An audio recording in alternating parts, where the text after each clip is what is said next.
ذوالیدین ہی بات کر سکتے. ذوالیدین ایک صحابی تھے جنہیں پیارے نبی مذاق کرتے ہوئے ذوالیدین کہا کرتے تھے. دو ہاتھ, ذوالیدین کا مطلب کیا ہے؟ دو ہاتھ والے.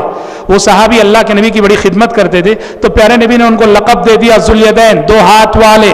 مذاق کرتے تھے پیارے نبی, مذاق کرتے ہوئے انہیں ذوالیدین کہا کرتے تھے. تو پیارے لوگوں نے کہا یہ وقت تو ذوالیدین ہی بات کر سکتے ہیں, ہم میں سے کسی کے اندر ہمت نہیں نبی سے بات کرنے کی. ذوالیدین گئے, جا کر پیارے نبی سے پوچھا اقصرت الصلاة ام نسیت یا رسول اللہ. کہا کہ اللہ کے نبی کیا بات ہے, کہ آسمان سے نیا حکم آیا ہے کہ آج سے 4 رکعت والی نماز 2 رکعت کر دی گئی ہے, یا پھر آپ بھولے ہیں اللہ کے نبی. دیکھو ادب, نبی سے بات کرنے کا ادب, علماء سے بات کرنے کا ادب. صحابی نے جا کے ڈائریکٹ یہ نہیں کہا اللہ کے نبی آپ بھول گئے 2 ہی رکعت نماز پڑھا, ایسا نہیں بولے. کیا بولے؟ پہلے کہا اے اللہ کے نبی ہو سکتا ہے آسمان سے نیا حکم آیا ہو, اقصرت الصلاة, کہیں ایسا تو نہیں کہ آسمان سے نیا حکم آیا ہو اور 4 رکعت والی نماز 2 رکعت کر دی گئی ہو. دوسرے نمبر پہ انہوں نے کہا یا پھر آپ بھول گئے ہو. پیارے نبی نے کہا نہ آسمان سے کوئی نیا حکم آیا ہے اور نہ ہی میں بھولا ہوں. اب یہاں تو کنفرم ہو گیا کہ اللہ کے نبی بھولے ہیں. جب اللہ کے نبی نے یہ کہا نہ آسمان سے کوئی نیا حکم آیا ہے اور نہ میں بھولا ہوں, یہاں تو کنفرم ہو گیا صحابی کو کہ آپ بھولے ہیں. لیکن کیا کہتے ہیں صحابی, نہیں اللہ کے نبی 2 باتوں میں سے کوئی ایک بات تو ضرور ہوئی ہے. یہ نہیں بولے نہیں آپ بھول گئے ہیں. ادب, بات کرنے کا سلیقہ, بات کرنے کی تمیز.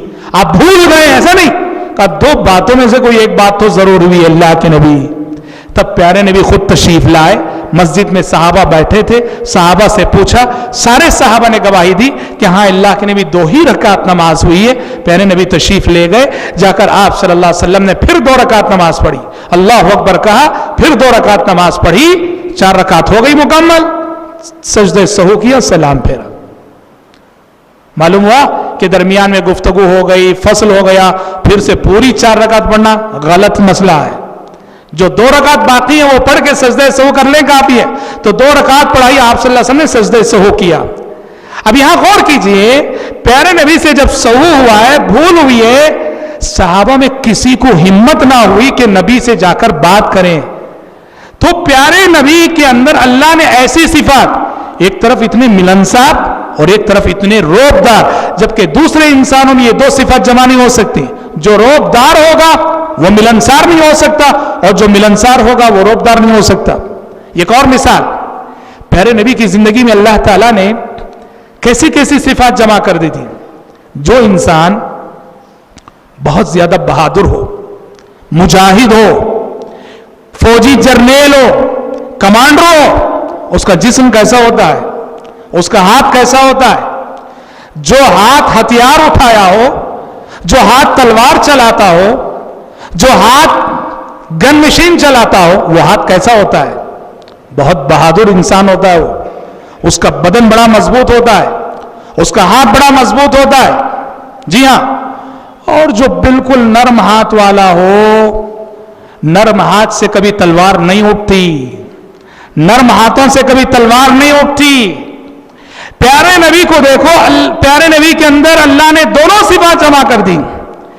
ایک طرف آپ اتنے بہادر, اتنے بہادر, اتنے بہادر کہ جنگ حنین میں جب تھوڑی دیر کے لیے سارے صحابہ میدان چھوڑ کے بھاگ کھڑے ہوئے, تھوڑی دیر کے لیے دشمنوں کی جانب سے اس طرح تیر برسے کہ تھوڑی دیر کے لیے سارے صحابہ میدان جنگ سے پیچھے ہٹ گئے. سارے صحابہ.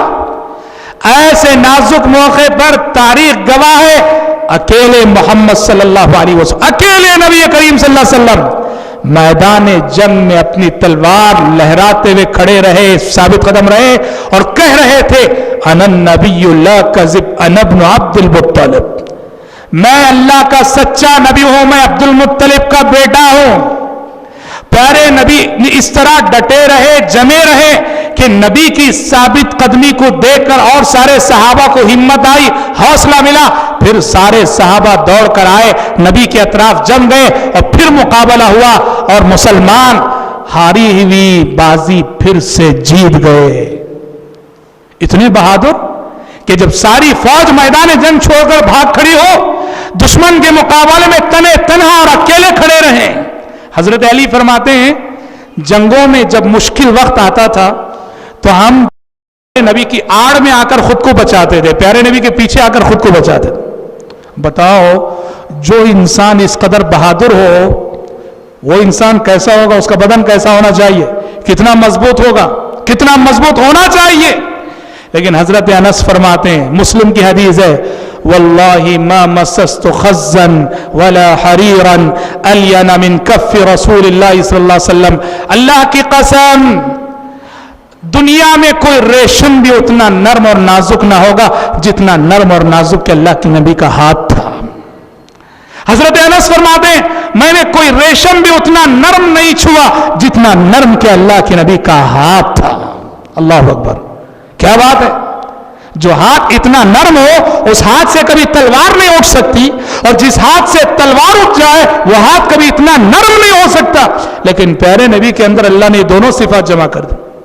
کہنا یہ میرے بھائیوں کہ اللہ تبارک و تعالیٰ نے نبی کریم صلی اللہ علیہ وسلم کے اندر ایسی صفات جمع کر دی تھیں کہ جو صفات بظاہر ایک انسان کے اندر جمع نہیں ہو سکتی۔ اسی لیے آپ اسوہ کاملہ ہیں، اسی لیے آپ صلی اللہ علیہ وسلم اسوہ کاملہ ہیں۔ جس ناحیے سے نبی کی زندگی کو پڑھو اس ناحیے سے آپ دیکھیں گے کہ نبی کریم صلی اللہ علیہ وسلم کی زندگی ایک آئیڈیل اور مثالی نظر آتی ہے۔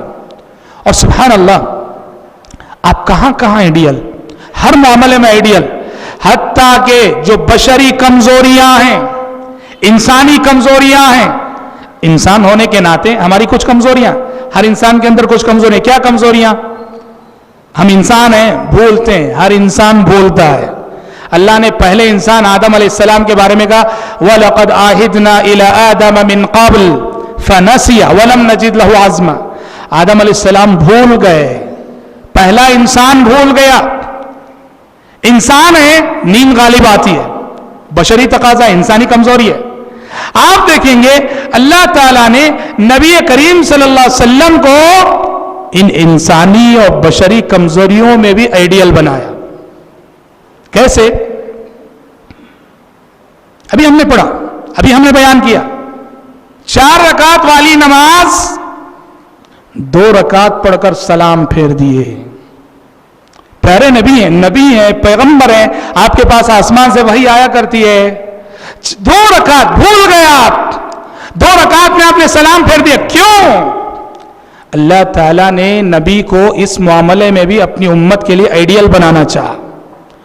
کل امتیوں سے بھی بھول ہو سکتی ہے، سب انسان ہیں، کل امتیوں سے بھی یہ غلطی ہو سکتی ہے کہ 4 رکعت والی نماز 2 رکعت بعد سلام پھیر دیں، 3 رکعت والی نمازیں 2 رکعت میں سلام پھیر دیں، 4 رکعت والی نمازیں 3 رکعت پڑھ کے سلام پھیر دیں۔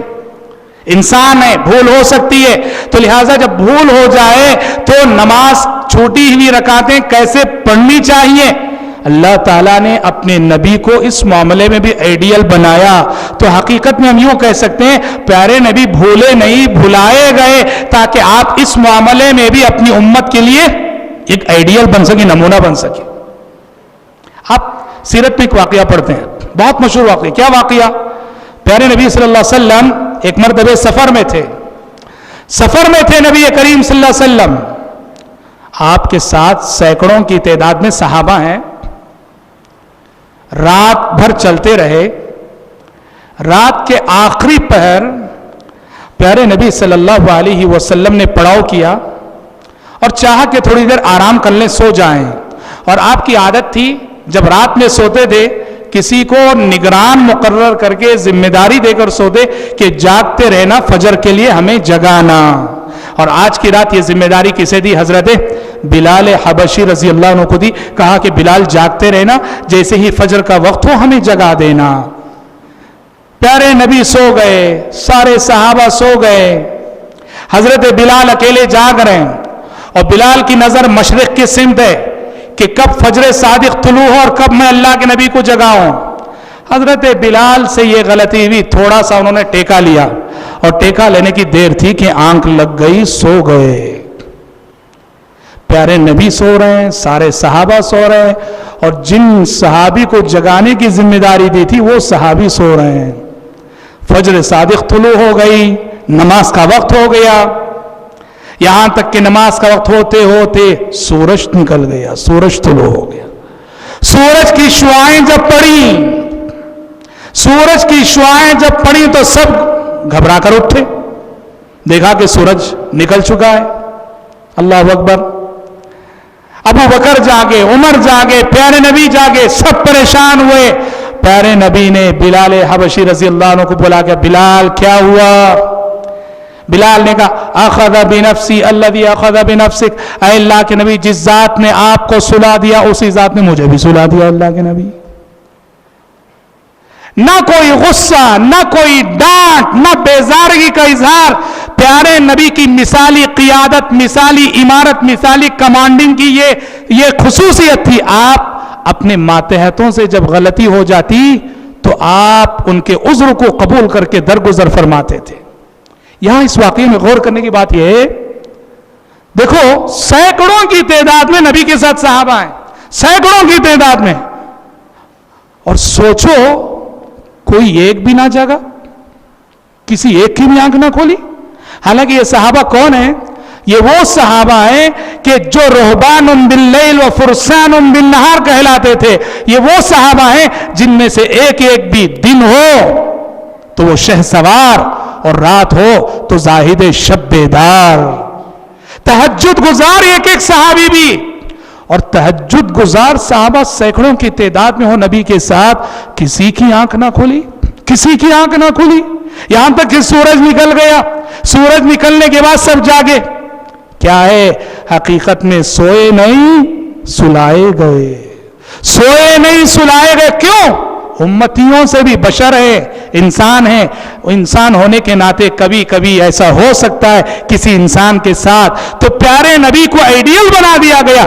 اگر کبھی کبھی کسی کے ساتھ ایسا ہو گیا, آنکھ لگ گئی, سورج نکل گیا, نماز کیسے قضا کرنی چاہیے, کیسے؟ پیارے نبی نے بتایا. باقاعدہ اذان دی گئی, باقاعدہ اذان دی گئی. پہلے تو کہا اس جگہ کو چھوڑ, یہاں شیطان ہے. اس جگہ کو جہاں میں غفلت آئے کو چھوڑ دو, یہاں شیطان ہے. تھوڑی دور آگے بڑھے, اذان دی گئی, پھر سنت پڑھی گئی, پھر اقامت کہی گئی, بعد جماعت نماز ادا کی گئی. کہنا یہ ہے کہ اللہ تعالیٰ نے نبی کریم صلی اللہ علیہ وسلم کو ہر معاملے میں آئیڈیل اور اسوہ بنایا, حتیٰ کہ جو بشری کمزوریاں ہوتی ہیں ان کمزوریوں میں بھی اللہ تعالیٰ نے پیارے نبی کو امت کے لیے آئیڈیل بنایا. اسی لیے کبھی خود اللہ کے نبی سے سہو ہوا, کبھی آپ صلی اللہ علیہ وسلم سے بھول ہوئی, کبھی آپ صلی اللہ علیہ وسلم کو آنکھ لگی, کبھی آپ صلی اللہ علیہ وسلم سے سو گئے. لیکن یہ زندگی میں ایک دو بار ہی ہوا بس, تاکہ آپ کی ذات اس معاملے میں بھی آئیڈیل بن جائے. تو حضرات کہنا یہ ہے کہ آپ کا اسوہ کاملہ ہے, اسوہ کاملہ ہے. ہر معاملے میں آپ آئیڈیل ہیں. ایسا نہیں جیسا کہ موجودہ دور کے ایک دانشور جو اپنی دانشوری پر جنہیں بہت ناز ہے, وحید الدین خان صاحب دلی کے, جو الرسالہ میگزین نکالتے ہیں, انہوں نے لکھا نعوذ باللہ کہ محمد صلی اللہ علیہ وسلم اسوہ حسنہ ہیں, اسوہ کاملہ نہیں ہیں. یعنی آپ بہترین آئیڈیل ہیں لیکن آپ کامل آئیڈیل نہیں ہیں. آپ سے نعوذ باللہ. جی دلی کے وحید الدین خان صاحب نے لکھا ہے محمد صلی اللہ علیہ وسلم اسوہ کاملہ نہیں ہیں آپ, اسوہ حسنہ ضرور ہیں. غیر مسلم کہہ رہا ہے, غیر مسلم مان رہا ہے, غیر مسلم گواہی دے رہا ہے کہ محمد صلی اللہ علیہ وسلم اسوہ کاملہ ہیں, اور ایک مسلمان جو اپنے آپ کو عالم کہے, دانشور کہے, مفکر کہے, وہ کہے کہ محمد صلی اللہ علیہ وسلم اسوہ کاملہ نہیں. اور یہاں تک لکھا ہے انہوں نے, اللہ ہدایت دے ان کو, کہ محمد صلی اللہ علیہ وسلم اسوہ کاملہ نہیں. آج کے دور کے لیے ہمیں جیسس کو آئیڈیل بنانا چاہیے, محمد صلی اللہ علیہ وسلم کو نہیں. نعوذ باللہ. یہ واللہ یہ ان کی عبارت ان کی عبارت ہے کہ محمد صلی اللہ علیہ وسلم کا اسوہ کسی دور میں ناقابل انطباق ہو کر رہ جائے گا. نعوذ باللہ. یہ بہت بڑی گمراہی، بہرحال ایک گہری بات ہے جسے سمجھانے کے لیے وقت درکار ہے. کہنا یہ ہے بھائیو، محمد صلی اللہ علیہ وسلم ہر ناحیے سے اسوہ ہیں، بہترین اسوہ ہیں، اسوہ حسنہ ہیں آپ، اسوہ کاملہ ہیں آپ. اس کی شہادت غیر مسلمین نے دی ہے. کل کے ہمارے محاضرے میں، کل کے ہمارے لیکچر میں ہم دیکھیں گے کہ محمد صلی اللہ علیہ وسلم کی سیرت کو غیر مسلمین نے کیسے مانا. غیر مسلم، یہودی، کرسچن، عیسائی، ہندو، اور محمد صلی اللہ علیہ وسلم کی سیرت کو انہوں نے کس نقطہ نظر سے دیکھا، ہم کل کے محاضرے میں انشاءاللہ تعالی اس پر بحث کرتے ہیں. آج اسی پر اکتفا کرتے ہوئے آپ سب سے گزارش کرتے ہیں کہ بارش کے باوجود جس طرح آج اپنے یہاں حاضری دیے، کوشش کیجئے کہ یہ 20 دن بھی آپ مسلسل حاضری دیتے رہیں. انشاءاللہ تعالی سیرت کے حوالے سے مفید معلومات آپ کے سامنے آئیں گی. رب العالمین ہم سب کے، آپ سب کے مل بیٹھنے اور جمع ہونے کو شرف قبولیت سے نوازے. آمین. وآخر دعوانا ان الحمدللہ رب العالمین. والسلام علیکم ورحمۃ اللہ وبرکاتہ.